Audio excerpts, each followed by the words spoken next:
¿Qué tal? Es un gusto recibir en este día al senador por Veracruz, Héctor Yunes Landa. ¿Cómo está, senador? Muy bien. Bienvenido. Qué bueno que está en la Universidad de Jalapa. Quisiera que me comentara un poco acerca de este proyecto para Veracruz, que se vislumbra una gubernatura de 2 años. Sabemos que trae usted un proyecto muy fuerte, pero además que viene jalando con todo en las encuestas. Muchas gracias. Efectivamente, tengo el privilegio de encabezar las encuestas para la gubernatura del próximo año, y eso es una responsabilidad enorme. Y ello te obliga a pensar qué es lo que requiere Veracruz y cómo lo tiene uno que hacer. Paradójicamente, una gubernatura de 2 años te abre la posibilidad para pensar no en 2, sino en 8 años. Empatar la gubernatura que sigue con la otra.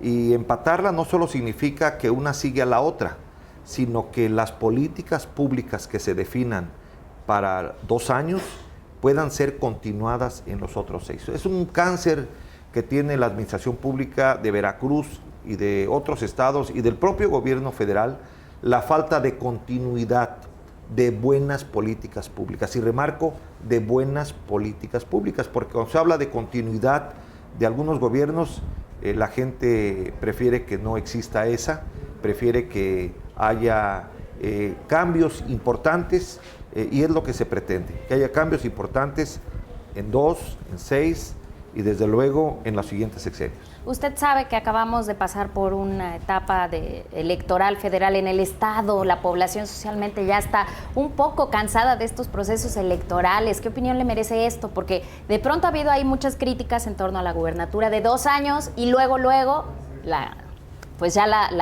normal, ¿no? Para homologar. ¿Qué opinión le merece? ¿Qué le diría a los veracruzanos con respecto a ello? Bueno, que yo he sido uno de los más duros críticos de esta gubernatura de 2 años. Creo que 2 años son insuficientes para cambiar muchas de las cosas que se tienen que cambiar para mejorar en Veracruz. Si 6 son pocos, 2 son casi nada. Y podrían decir pues, que no sea contradictorio el senador, porque si 2 le parece una mala decisión, ¿por qué tiene pretensiones para ese periodo? Porque alguien tiene que asumir este reto. Y yo soy un hombre de retos. Soy un hombre que ha crecido en la adversidad, nadando contra la corriente, con obstáculos, con dificultades, puestas más adentro que afuera. Por ello, y porque alguien debe asumir ese papel. Alguien debe tener la determinación, el carácter y la firmeza para enfrentar en 2 años los grandes problemas que tiene Veracruz. Por eso estoy listo, como lo he expresado, para asumir la máxima responsabilidad de nuestro estado. Pero además, si me permite, 2 años es un verdadero reto. ¿Qué se puede hacer en 2 años? Se pregunta la población. Bueno, mucho menos que en 6, pero se pueden hacer cosas. Primero, se deben sentar las bases de lo que debe ser el Veracruz que sigue. Se deben amarrar las manos al gobierno para los gobiernos siguientes, que es una decisión que no han tomado los gobiernos anteriores. Tomar decisiones como por ejemplo en materia de corrupción, que mucho le molesta a la gente, de llevar una iniciativa al Congreso local que impida que el que haya tenido ya alguna conducta ilícita, particularmente de corrupción, pueda volver a ser funcionario público. Que la inhabilitación no sea de 2 años, porque como lo he dicho en términos que nos entiende muy bien la gente, los ratas no se quitan ni en 2, ni en 5, ni en 100 años. El que ya le metió la mano al cajón va a tener siempre la tentación, cuando encuentre el cajón abierto, de volverla a meter. El que haya cometido una falta de este tipo no tiene derecho a ser parte del gobierno. Hay que trabajar en temas de economía, en temas financieros. Veracruz tiene una crisis financiera extraordinaria. Veracruz requiere de tener su actividad económica reactivada. Requiere que los proveedores, que los acreedores del gobierno, sobre todo los particulares y particularmente los veracruzanos, sean cubiertos sus adeudos en los siguientes meses. Y de esta manera reactivar la economía. Y que la obra pública del Estado y la federal la hagan empresas veracruzanas, que no vengan de otras entidades de la República o de otros países hacer la obra pública que requerimos aquí. Déjeme interrumpirle ahí porque ha tocado un punto que yo creo que es el meollo del asunto aquí para todos los veracruzanos, y es el de que en Veracruz nos gobiernen veracruzanos y trabajen veracruzanos. Yo sé que es muy apresurado, quizá todavía falta ser electo candidato, ¿no?, por su partido, pero ante ello, ¿cuál es la propuesta para que se unan a su gabinete veracruzanos exitosos, pero además veracruzanos trabajadores y sin estas huellas de corrupción ya marcadas?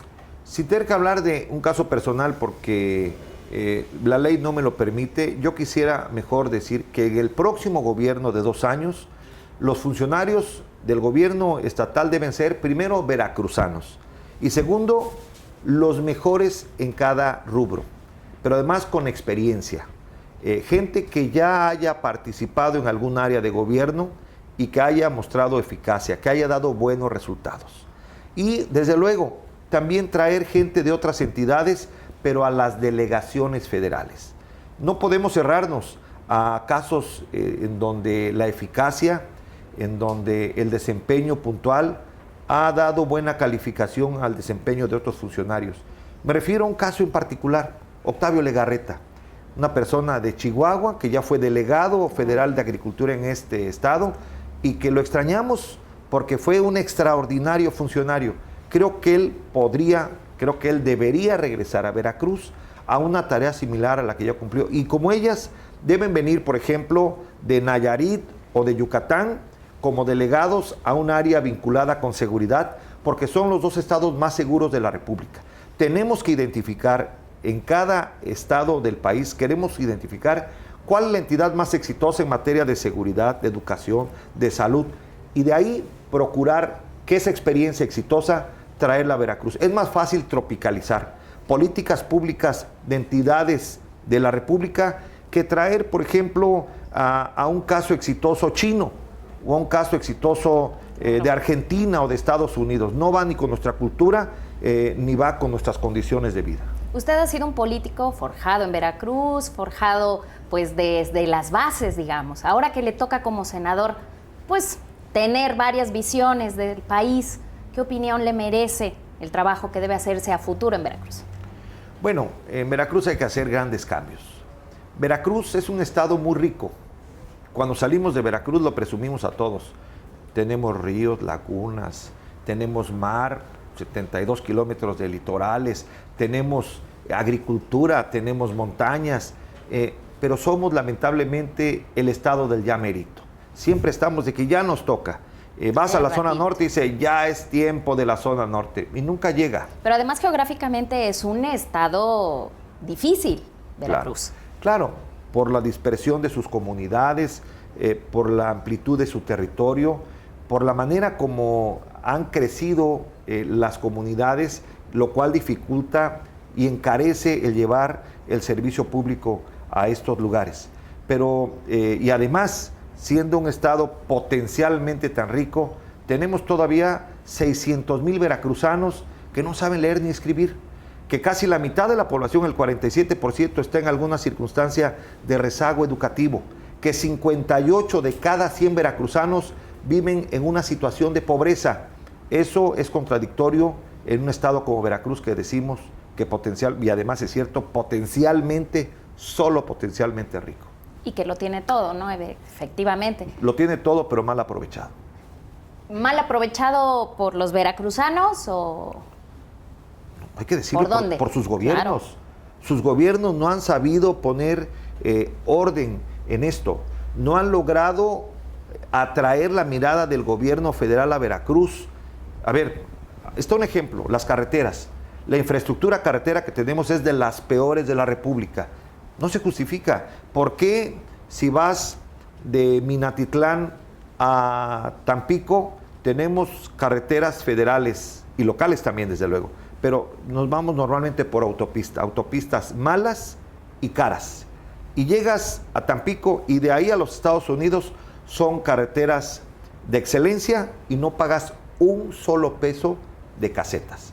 Yo creo que también hay que obligar al gobierno de la República a voltear acá. De cada peso que aportamos al gobierno de la República, nos devuelven 15 centavos nada más. Es una desproporción impresionante. Muchas partes del país, sobre todo el norte, se ha desarrollado con recursos nuestros. Está bien, hemos sido solidarios, pero ya es tiempo de la correspondencia. ¿Por qué California es un estado tan rico? Es la 9ª economía mundial, incluso comparada con la propia economía de los Estados Unidos, porque de cada peso que aporta esta entidad, California, a los Estados Unidos como gobierno federal, le devuelven 80 centavos. Esa es una razón enorme. Los inmigrantes, ¿cómo ve esta situación? Es algo que debemos tocar en Veracruz. Claro. Y perdón las cifras, pero soy una persona que le gusta medir las cosas. No, además los datos duros son los que nos dan la realidad, ¿no? Es cierto. No me gusta la subjetividad. A ver, 12.9 millones de mexicanos viven en el extranjero. De esos 12.9 millones, 1 millón son veracruzanos. Y de ese millón de veracruzanos, 350,000 están en Los Ángeles. Acabo de ir a Los Ángeles, acabo de regresar, estuve ahí hace una semana y no me fui de vacaciones. Fui a reunirme con la comunidad de veracruzanos en el extranjero que se sienten abandonados, que se sienten olvidados. Lo peor es que lo están, que tienen razón. No tienen ni un espacio físico en donde coincidir. No existe, como existe con Jalisco, la Casa Jalisco, o la Casa Zacatecas, o la Casa de Estado de México. Ahora sí que no soy de aquí ni soy de allá. No tienen ningún lugar. Lo digo con una gran satisfacción, sin ningún ánimo de presunción. A partir de septiembre, los veracruzanos en Los Ángeles van a tener la Casa Veracruz. Y lo pagaré con mi sueldo como senador para que no piensen que quién me lo dio, que sí es gobierno. $1,000 mensuales será para pagar la renta de las instalaciones. Y estando allá, estando en Los Ángeles, me reuní con esto que le llaman la fundraising, las organizaciones no lucrativas que consiguen dinero para apoyar causas. Y ahí conseguí en esa reunión, les dije, a ver, yo voy a pagar la renta, pero a ver, ¿quién pone los muebles? Yo, ya están los muebles. ¿Quién pone computadoras? Yo, ya tienen. Y ayúdenos en algo más. Y hubo, que tiene que ver con el tema educativo, ya que estoy en un medio de comunicación, Acrópolis, de la Universidad de Jalapa, hubo la aportación de una universidad de $100,000 en becas para veracruzanos que viven allá. Los jóvenes, qué bueno que toca ese punto, el motor de Veracruz. El motor de Veracruz, el motor de la República, también que se sienten y con razón olvidados. Y hablo como político, que somos los menos populares después de los policías en la sociedad, claro. Nosotros. Los jóvenes se sienten utilizados, solo los buscamos en campaña para la fotografía, para la plática, y con eso tratamos de justificar nuestra presencia. Grave error, porque los jóvenes son cada vez más exigentes y tienen razón en serlo. Yo por ello he tratado de vincularme con las universidades públicas, la Universidad Veracruzana, que es de la que soy hijo, claro, pero que solo tiene el 33% de los alumnos del nivel profesional, en maestrías, en licenciaturas, en doctorados, solo tiene el 33%. El resto lo tiene, el 66% lo tienen las universidades privadas, como la Universidad de Jalapa. Ellos son los que tienen la mayor cantidad, muchos de ellos integrados en la FUIPES, que es la Federación de Universidades Privadas, y es ahí donde nosotros, en lo personal, un servidor, está tratando de incidir. Trato de estar con ustedes, con los jóvenes estudiantes, escuchar sus demandas y tratar de responderles. Y la gestión de recursos federales también, además, que caigan a los estados, ¿no? Porque... Qué bueno que sacas ese tema. Ahora con el presupuesto cero hay el temor, fundado lamentablemente, de que habrá una reducción en el presupuesto para la educación. Sería de los mayores errores que se puedan cometer, porque todo tiene que ver con la educación, particularmente la seguridad. Si la seguridad nos preocupa tanto, entonces resolvámosla a través de la educación. Teniendo educación, teniendo salud, teniendo mejores condiciones, el tema de la seguridad se disminuye, pero el tema educativo no puede verse lastimado en el presupuesto. Recuerdo por ahí aquella frase de un exgobernador, mejor niños becarios que niños sicarios, no sé si la recuerde. No la recuerdo, seguramente no había yo nacido, nada, es cierto, tú eres muy joven para mí, pero tiene razón, no lo había escuchado, pero me parece muy lógica el que no tiene la posibilidad de mantenerse y aunque haga el intento mucho. Ayer estuve con un empresario, me decía que él tiene una obra grande en X lugar aquí de Jalapa, que mucha gente, incluso algunos profesionistas, han ido a pedirle trabajo como albañiles. Dice, no tengo, la verdad no tengo, dice, pero desfilan diarios muchas personas. Dice, y después, como muchos no les puedo dar, termina reflejándose, hay una tienda en la esquina, un mini súper, que le reportan que mínimo tienen 4 asaltos diarios y que son de personas, no necesariamente el malandrín profesional, sino el que no tiene un peso en la bolsa para llevar a la casa y termina yendo, y no a pedir dinero, sino agarra el súper y ya cuando tiene la bolsa, saca una pistola, un cuchillo y dice, no te voy a pagar y con esto me voy. Lamentablemente es el resultado. Lo malo es que nos estamos acostumbrando y esto se ha prolongado. No nos debemos acostumbrar a esto, nunca nos podemos acostumbrar a algo así, no nos podemos permitir ello. Tenemos que tomar acciones de verdad que den una conclusión a una circunstancia tan adversa que sufrimos todos los veracruzanos y los mexicanos. No es una situación única de Veracruz, pero tenemos que pensar en nuestro estado y tenemos que tratar de crecer y ser primer lugar en todos, los mejores en educación, los mejores en infraestructura carretera, en salud, en educación, en todo. Nunca debemos acostumbrarnos, eso sería tanto como ser conformista.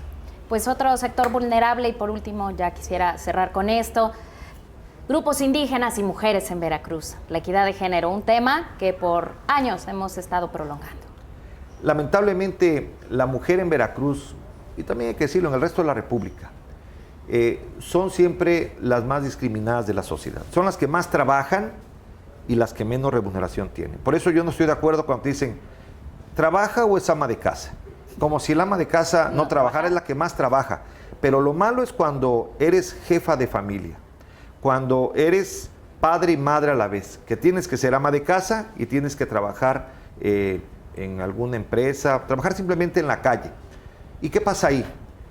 Una mujer, comparado con un hombre, trabajando en la misma empresa y haciendo lo mismo, normalmente tiene una percepción mucho menor que el varón. Es algo particularmente injusto. Creo que la mujer merece ganar más, pero si hay equidad de género, debiera ganar cuando menos lo mismo, porque hacen las cosas normalmente mejor, porque son más serias, son más honestas, son más responsables. Yo creo que tenemos una deuda histórica con las mujeres, particularmente en México, particularmente en los países en vías de desarrollo. Y la indígena, esa tiene una condición terrible. Ella tiene una situación de vida que no podemos permitir que siga existiendo en estados o en cualquier parte del mundo, pero insisto, pensamos en Veracruz. Yo de manera frecuente voy a zonas serranas y camino en donde caminan las mujeres y los hombres, pero lamentablemente las mujeres descalzas y uno con zapatos. Son mujeres que tienen la responsabilidad de mantener el orden en la casa y mantener desde luego a los hijos y tener todo para que el marido pueda muy temprano salir a trabajar el campo. Y trasladar los servicios básicos también en algunas ocasiones. Hacer todo eso. No hay agua, tienen que ir al río a traer el agua, a cargarla. Hacen más fuerza muchas veces que los propios hombres. Es un adeudo extraordinario que pronto tenemos que cubrir en Veracruz. Pues yo me quedo satisfecha con esta charla. Veo a un hombre no solo preocupado, sino ocupado en Veracruz. Te lo aprecio mucho por la entrevista. Pues muchas gracias y ojalá pueda acompañarnos en una emisión de Noche de Debate, nuestro programa estelar todos los jueves. Cuando usted nos diga, un espacio abierto. Con mucho gusto. Si me invitan, ahí estoy. Muchísimas gracias.